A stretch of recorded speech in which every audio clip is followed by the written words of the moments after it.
Here we go. Thanks everyone for being here tonight.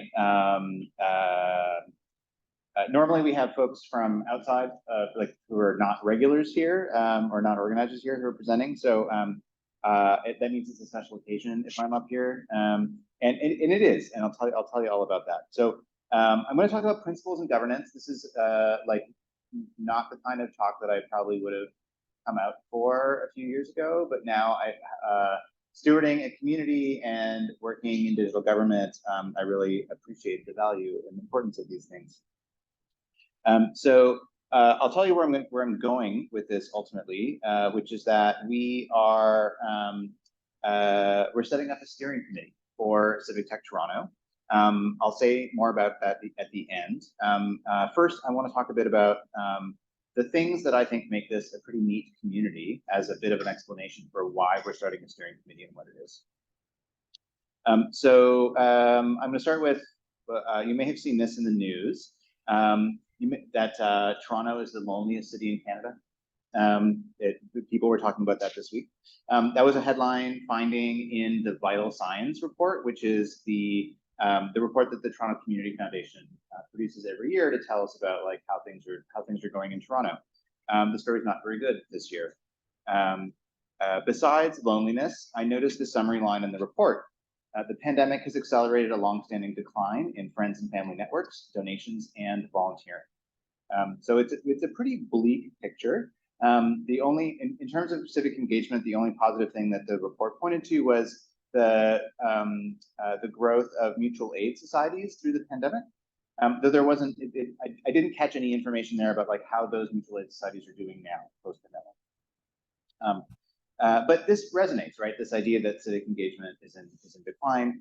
It feels like post-lockdown commercial activity is back, but it doesn't feel like community activity that existed pre-pandemic is back in the same way. And also like looking at similar groups to ours in other cities, in Canada and the US, a lot of those civic tech groups or Code for America groups didn't recover, didn't survive the pandemic.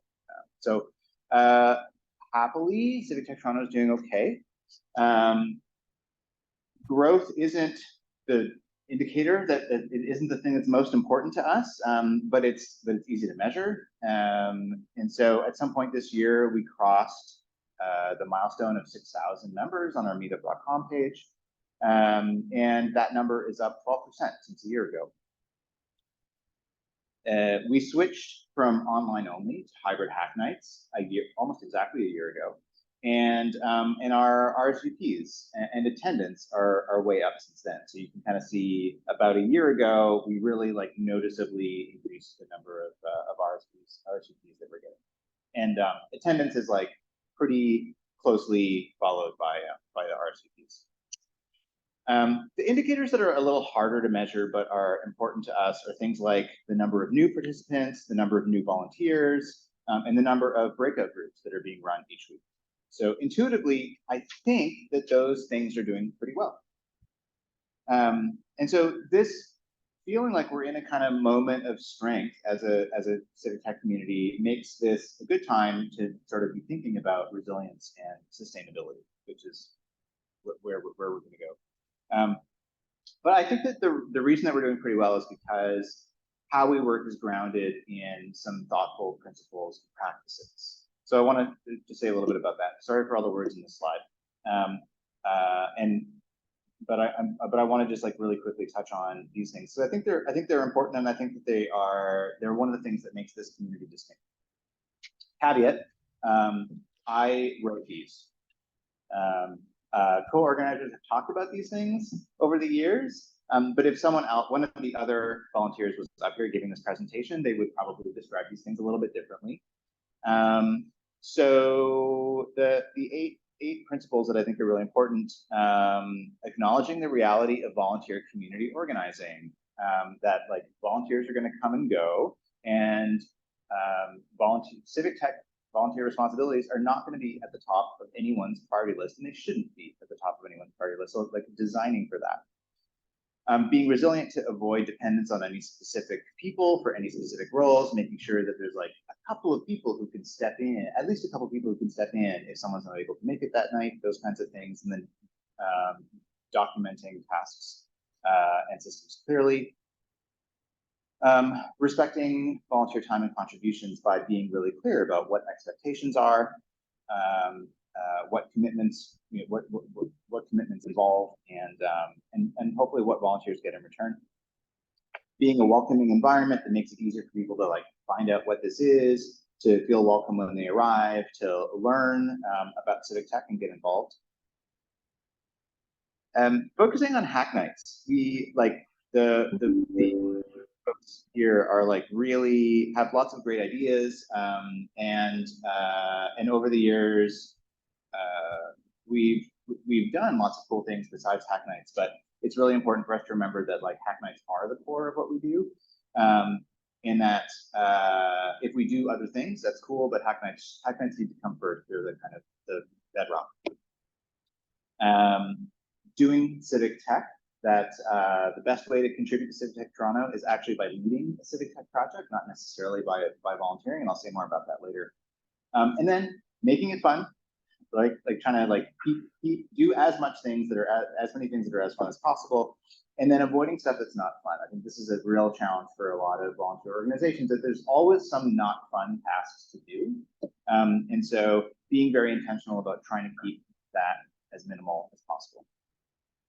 I mean, it doesn't seem like rocket science, but it's surprising how many other organizations, even ones that I've been involved with, ones that I've led, have not followed these principles to their detriment. And then a few other things that have helped, that maybe aren't principles, but that have been helpful. One is that we do Hacknights weekly. The advice that we got when we were first starting Civic Tech Toronto was like, do it weekly or don't bother. And that's because it's a kind of cadence that you need in order to have enough opportunities for people to join, and also it actually makes it so that we run these events often enough that it becomes sort of second nature. That like the structure of it is simple, but consistent. What happens within that structure is different every week. It also means that like we don't need to guilt any of our friends into coming, because there'll be another one next week. Including Hacknights, including both a presentation and a breakout component of Hacknights means that there's hopefully a little something for everyone, and as well as by having a kind of a range of topics, of styles, of approaches in presentations. That can be like high or low tech, business or community, where the politics might be overt or subtle. Going with the flow, I think this is one that I especially struggle with, but that this is not a professional event. We don't have big budgets. We're really like cobbling stuff together, especially the hybrid setup, in a way that like is not exactly fragile, but like breaks sometimes. And so just being prepared for that's going to happen, and like don't get flustered by it. Just sort of go with the flow. Let's fix it and keep going. Something that was really important in the past, and that we have not been able to bring back since the pandemic, has been free food at Hacknights. That's something that we can be thinking about, because I think it was one of the things that made the event especially successful, and it was like an important part of the event.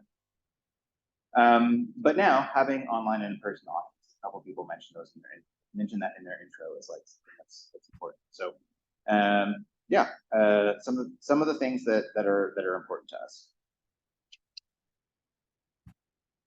So so I want to tell you a little bit about like how things work now. This will be obvious for folks who've been involved in the community for a while, but unless you've been involved in the community for a while, you might not know like how do these come together. So there are monthly roles, or we call Hacknight roles, that are the ones that at once a month we're asking for volunteers to put up their hands to help with these roles. Those are things like MC that Nick's doing now, AV that Tom's doing, online MC. We've got Adam tonight. greeters, folks who sort of check you in on the when you arrive and play that welcoming role. Alex this month is doing the Civic Tech 101 host, and I think Nick's also a drinks shepherd. These are the folks who like make the events happen. Without people in these roles, these events wouldn't come together as nicely as they do. But behind the scenes, there are other roles as well. There are folks, there are people who do comms, promotion, who are booking in the presenters, who are booking the venues. And then also really importantly, dealing with code of conduct issues when they come up. I mean, we make a point of describing our code of conduct at the beginning, and we learned a while ago that like the code of conduct alone is not enough. There has to be some infrastructure behind it that can handle issues when they come up. So these sort of longer roles, or more kind of in the background roles, don't currently have a succession plan. And these roles have been mostly covered by Sam, Luke, and me. And it's time to switch up who's in those roles and to ensure that to set those roles up for ongoing renewal. So that's one of the reasons why we're creating a steering committee. So the steering committee is going to be a group of volunteers who are actively working on Civic Tech Toronto, but in roles that it's not practical for us to switch up every month the way that we do with those Hacknight roles. The steering, so I'll walk through this a little bit. So it's a working committee. We'll have a minimum of 5 people on it. This is a group that's empowered to make decisions. That's something that's often hard to do as volunteers, but sometimes it's got to be done, and this is the group that does it. We're imagining it as a 6 to 12 month commitment that's renewable. So it's more than a month, but it's not necessarily more than a year unless you want it to be. There'll be quarterly steering committee meetings. Those meetings will be open to anyone in the community, but they'll be mandatory for steering committee members.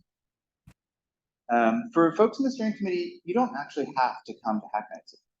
That we're very clearly drawing a line between the folks whose contribution is through helping the events go, and then folks who are contributing in a way that doesn't necessarily require their attendance all the time. And that ballpark guess is that these folks will need to contribute about 4 to 8 hours a month in order to get the basics done of the role that they're responsible for. It can be more than that, but it might be as little as that. This point down here, we're not incorporated, so it's not a board of directors. Civic Tech Toronto is it's an informal organization. We're not incorporated, and so this board of directors doesn't hold any this steering committee doesn't hold legal liability in the way that you would if it was a board of directors. Oops. So I'll walk through each of the roles, but there's 5 primary roles. Roles where we definitely need one person in each of these who's accountable for getting certain things done. And then there's secondary roles. These are ones that one of those 5 people would take on one of these secondary roles in addition to their primary role, so that we're covered. So I'll walk through those real quick. So the comms and promotion role is about increasing awareness for Civic Tech Toronto and first-time attendance. This is about getting the word out about Hacknights, but also thinking a bit further, potentially, about ways that we could be channels or ways that we could be getting the word out to expand the community or get into help more people know about it. The speaker booker is, what it sounds like. Someone who is on a weekly basis lining up presenters to present at Hacknights. Those can be sort of ad hoc, but they can also be organized in the form of theme months in the way that Luke's been doing over the last little while. we've had a few months on transportation, housing, and we can imagine other topics that I think have been really helpful to bring a bit of extra attention and participation. Likewise, venue booker. This is a role that I've been playing over the last little while. We have a few venues that we've been rotating through in order to run the events. It's a different model than the one that we had pre-pandemic, but it's working. We just need to make sure that we're like booking venues long enough in advance. Sometimes I've left it a little late, and also like looking further to like add additional venues that we can rotate through. One of the things that I really liked about Hacknights pre-pandemic was having the chance to go visit a new place, a new office, a new building, a new part of the city, and being able to bring more of that back. I think that was appealing for a lot of folks as well. Archivist documenter. This is a new role that no one has really been playing this so much lately. And we're imagining this, it's a new role, so we kind of have to figure out exactly what it'll include, but it definitely includes stuff like adding presentation recordings to our YouTube channel, which is something that like often doesn't get done for a while. And then maintaining a project list. This is something that like lots of new folks expect, and that we've never had the capacity to maintain on an ongoing basis. So we're trying to like build that function now. So that on our website or wherever we need it, part of the Civic Tech 101 presentation, that we would have an always up-to-date list of projects that are active, projects that are recently active, projects that are no longer active, but like are really important stories or really important parts of the community. That can be really useful for folks who are joining to understand what can they get involved with and what does Civic Tech mean. And then finally, the chair role. This is the role that kind of like makes the steering committee run, ensures that those quarterly meetings are happening, sets the agenda, facilitates those meetings, and make sure that all the roles are filled. It's kind of like the backup for the backups in a way. Making sure that the steering committee roles are filled, making sure that people have what they need in order to do what's expected of them, and then fill roles when they have to. The secondary roles are roles that like on a normal basis don't require a lot of time, and so that's why people would take them on in addition to a primary role. So these are financial officers. These are the folks who have access to the Civic Tech bank account, who track revenue and expenses and share a financial update. This is not very much work, but it's very important work. And likewise, the code of conduct officers. These are folks who, on a regular basis, like don't have ongoing responsibilities, except in moments when there's a code of conduct issue that comes up, when there's a complaint or an issue that needs to be addressed, that they sort of spring into action, have the conversations that need to be had, and do the documentation and resolve the issue. This can be really challenging work and really time-consuming work. It doesn't come up very often, but when it does, we need to have folks on deck who are ready and able to do that. So just as a sort of like, some ideas for the things that the steering committee might be working on for the next little while. Things like, and it's going to be up to the steering committee to decide what the steering committee does. But some things that could be priorities for next year are thinking about how we promote Hacknights, adding more venues to our rotation, maintain that project list that I mentioned. Our website could use a revamp. Thinking about how we could bring food back to Hacknights and doing that in a way that's like financially sustainable. And then thinking about how we could take on something bigger. Civic Tech Toronto used to run an annual hackathon called Prosperous Toronto. That was like 100, 150 people working on projects of public interest. That's something that would be awesome to take on again, and the kind of thing that the steering committee would not necessarily run, but like would kind of set that in motion. So finally,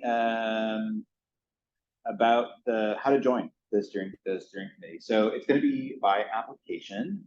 There is a form. It's very basic. I'll put up a QR code in a second.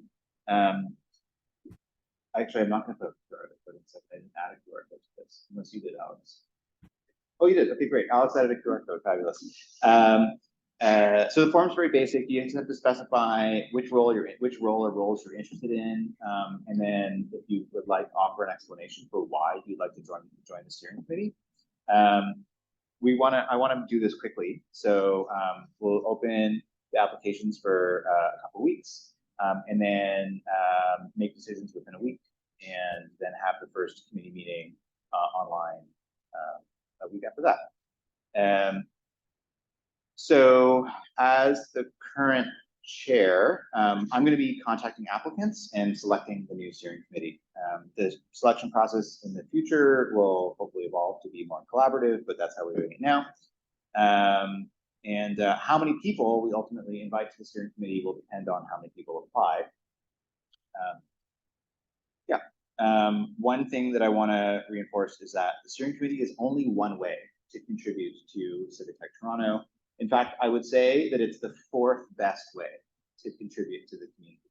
I think the first would be leading a project or a breakout. Second would be contributing to a project or a breakout. Third would be signing up for those monthly Hacknight roles. And then the steering committee, I think, is the fourth best. They're all good, but I wouldn't want you to, if you're trying to decide between should I run a project, or should I join the steering committee, for sure run a project. Or do both. There might also be ad hoc groups that come together around specific initiatives. So like if or when we do another Code Across Toronto, there'll be an open call for like people to contribute to that initiative, or likewise, if we're revamping our website, we might be looking for some more hands to help out with those. We'll share those opportunities when they come up. The steering committee might be right for you if you've been coming to Hacknights for at least a few months, you've contributed to one or two projects, and you're interested in making a bigger. It's probably not right if you are brand new to Civic Tech. That's it. I'll paste this form link to Slack, and maybe I'll do it on Zoom in a second, or you can click that follow that QR code. Define form. Thanks. And I'm open for questions.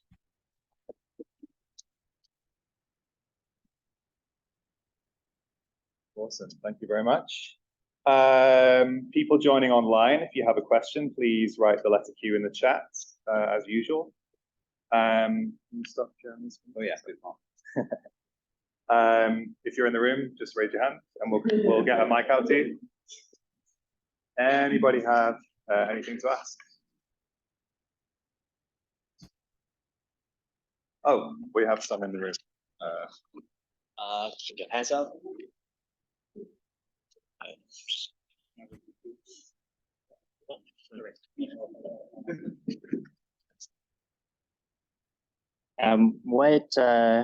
You said that RSVPs are up like 12%. I was just wondering, what do you think is driving that increase? Great question. I think it's the Meetup membership that's up 12%. I don't know how much. I don't know what percent the RSVPs are up, but Meetup membership is up 12% since last year. I think I can only guess. I'd like to think that there are folks who are particularly interested in contributing to who are interested in like civic engagement opportunities and interested in contributing to like sort of civic tech initiatives because maybe because we saw the importance, the role of government, and the importance of like kind of taking care of each other through the pandemic. I also think that based on talking to folks like new attendees in Civic Tech 101 or otherwise, that there are comparatively few tech events going on in the city right now. And so I think that if you're someone who's like looking on Meetup for places for like groups to get involved with, there are many fewer than there were a few years ago. So I think that might also be something that's attracting people to it.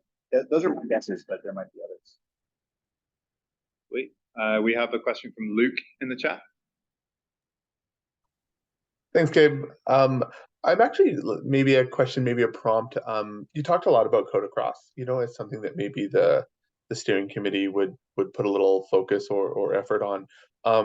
It's been a minute since we did code across, and I'm just wondering if you could talk a bit more about it, like what a civic hackathon is, maybe how it's a bit different, and kind of what the vibe was like at the previous events. Sure, thanks, Luke. I mean, I'll assume that folks have some familiarity with the hackathon, either in concept or in practice. I think what distinguishes a civic hackathon to me is a spirit of collaboration. Often we'll have real live problem owners, either from nonprofits or the public sector, who understand some civic issue very well and are looking for design, technology, data support to solve a problem, and that you can actually interact with that person. Like they're a resource, they're your client essentially.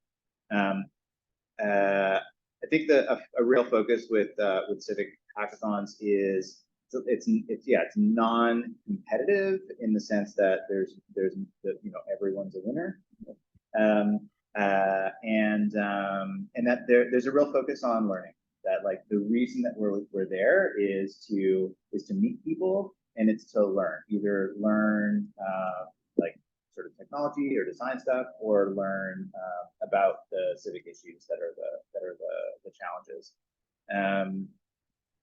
Yeah, so I mean, I think that they have I think a bit of a different vibe from conventional hackathons, but that each year is a little bit different. Like each year has Code Across Toronto has had a different organizing team and a different a slightly different structure and approach. But I think those are the things that most it's a lot of fun, and people have really come away from those hackathons really appreciating the relationship that they built and what we're Great. Did we have another question in the room? Somebody had a question before? Nope. Maybe it was already answered. Thanks for the chance to pitch the steering committee, I hope you consider.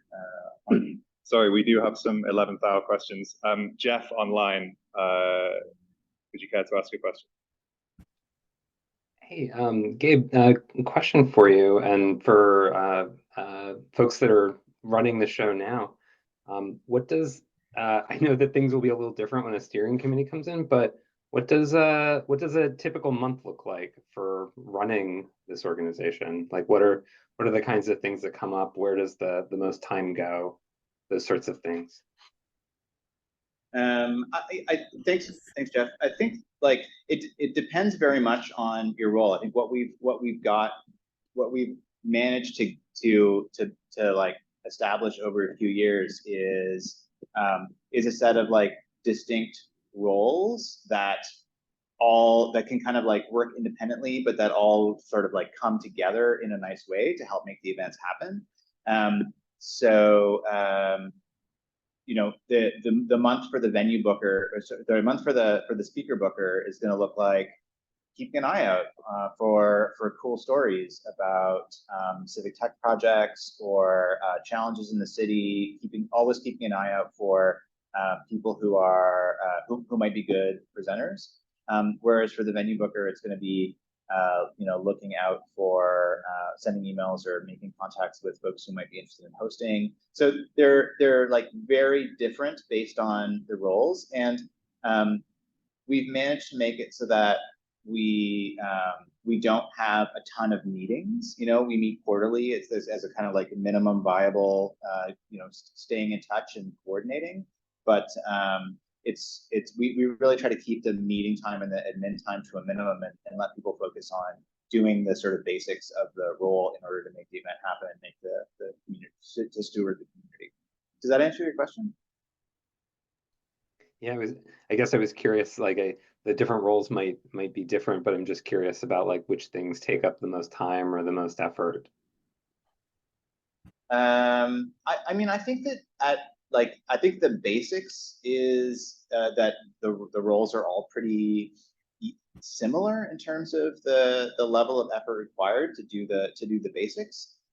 You know, you can all, if you want to take on something ambitious, you know, people are totally welcome to. But that I think like I don't know. I mean, I don't know for sure, and I didn't actually like collect data on this from the folks who have been playing these roles recently to know. But when I shared the 4 to 8 hours a month estimate with a few people prior to this presentation, and no one told me I was wrong. So I think it's in the zone of like half a day to a day a month. Awesome. Thanks so much. Great. We probably have time for one more question. Sorry. Oh, sorry.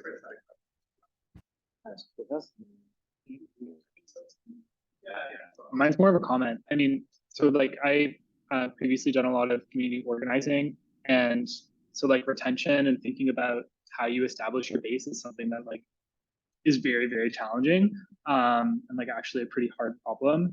And I think that what was successful throughout that was like establishing a base rather than like trying to get many new people in. It's also about like retaining people and making sure that people are coming back for something. And typically when people come back for, well, for university students, like food is a big one.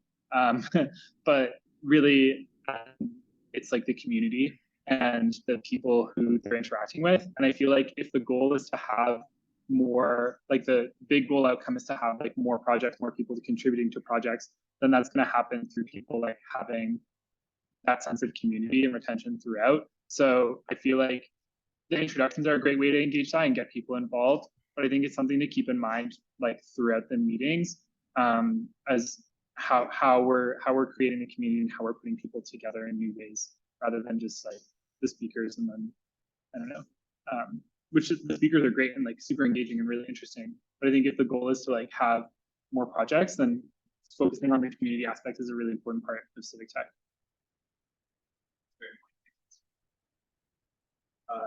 Sam, sorry, did you want to ask a question? It's also a comment. Sorry, it's also a comment. Which is just to say to the question of like how much time is it, like what's the expectation? I would say number one, it's like part of it is perceptual. Like I am not a good speaker booker, and it felt like it took 1,000 hours. It probably took me 4 to 8 hours. And also just to know that like everyone always has your back. So when I was a very bad speaker booker, I had a lot of people who were like, do you need help? Do you need support? We don't have anyone booked. So just know it's like still very low stakes in terms of like people are looking to help. Thanks, Sam. Thanks, everyone. All right, awesome. Thank you, Gabe.